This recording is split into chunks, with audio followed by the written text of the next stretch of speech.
కథలెన్నో చెప్పారు, కవితల్ని రాశారు, కాలాలు దాటారు, యుద్ధాలు చేశారు. ప్రేమలో తప్పు లేదు, ప్రేమలో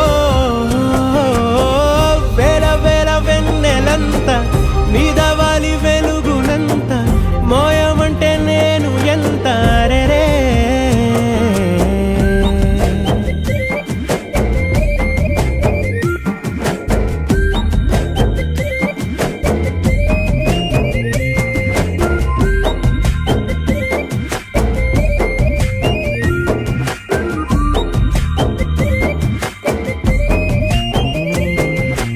ఆకాశం తాకాలి అని ఉందా, నాతో రా చూపిస్తా